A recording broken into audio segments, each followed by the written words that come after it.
திரு அண்ணாமலையினுடைய அந்த வெளியேற்றம், பாஜகவிலிருந்து அவர் வெளிவந்தது அப்படிங்கிறது வந்து தமிழக அரசியல்ல ஒரு தாக்கத்தை ஏற்படுத்தக்கூடிய அளவுல பின் நாட்கள் அது இருக்கும்னு நினைக்கிறீங்க? கண்டிப்பா அண்ணாமலை ஒரு டால் பொலிட்டிக்ஸ் தான் பண்றாரு. காங்கிரஸ்ல இருந்து வெளியே வந்த மம்தா பானர்ஜி தான் கம்யூனிஸ்டை வீழ்த்தி வந்து முதலமைச்சரானாங்க. 15 வருஷம் இருந்தாங்க. அது பிறகு அரசியல் அப்ஸ் அண்ட் டவுன்ஸ் எல்லாத்துக்குமே வரும்.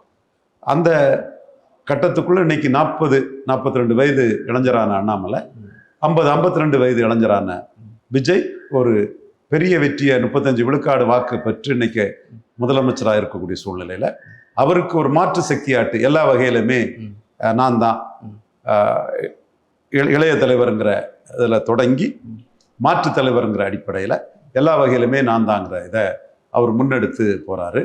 அதற்கான ஒரு டால் பொலிட்டிக்ஸை தான் அவர் பண்றாரு. அண்ணாமலையை பொறுத்தவரை விஜய்க்கு தான் மாற்றுங்கிற டால் பொலிட்டிக்ஸ் தான் பண்றாரு. அதனால்தான் அவர் பாஜக தலைவர்கள் யாரையும் குறை சொல்லலை, பாஜகவை யாரையும் குறை சொல்லலை. இவரை வச்சு விளம்பரம் தேட நினைக்கக்கூடிய பாஜக தலைவர்களை பற்றி கூட அவர் அப்படியே கடந்து போயிடுறாரு.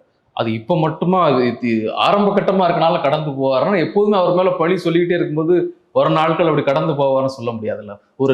ஒரு கட்சியிலேருந்து வெளியே வராருன்னு சொன்னாலே வந்து அவருக்கு அங்க ஒரு என்ன சொல்றது, இன்செக்யூர் ஃபீல்னு சொல்ல முடியாது.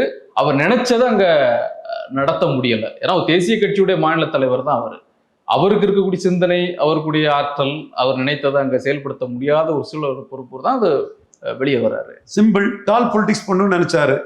சபார்டினேட் பொலிட்டிக்ஸுக்கு அவங்க சட்டமன்றத்திலே தயார் பண்ணும்போது அவரால் ஏற்றுக்க முடியல. கட்சி கட்டுப்பாட்டுக்கு தக்கன உள்ள இருந்துகிட்டு எலெக்ஷன் முடிஞ்சதும் வெளியே வந்து டால் பொலிட்டிக்ஸுக்கு தன்னை தயார் பண்றாரு. So tall politics means Vijay versus Annamalai தான் tall politics. So Vijay proved person.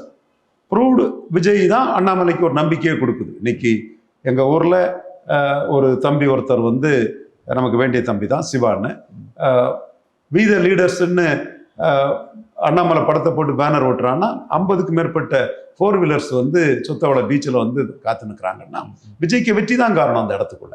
அவர் விஜயோட வெற்றி அண்ணாமலைக்கு ஒரு நம்பிக்கை கொடுத்துருக்கு. எஸ், அதோட ரிப்பிள் எஃபெக்ட், ரெபகஷன்ஸ் தான் அண்ணாமலைக்கு இது. ஸோ விஜயை நம்பி இவ்வளவு பேர் ஆளாயிட்டாங்கன்னா அண்ணாமலையை நம்பி நம்ம ஆளாக முடியும். மக்கள் வந்து உண்மசம் இருந்தா மந்திரிம்பாங்க அல்லது எந்திரிம்பாங்க. மக்கள் மாறும் தன்மை கொண்டவங்க. அண்ணாமலை ஒரு விஜய்க்கு மாற்றா வந்தா அண்ணாமலையை மக்களை ஏற்றுக்கொள்வாங்கன்னு கருதக்கூடிய மக்கள் தான் அண்ணாமலை பின்னாடி தரல்றாங்க.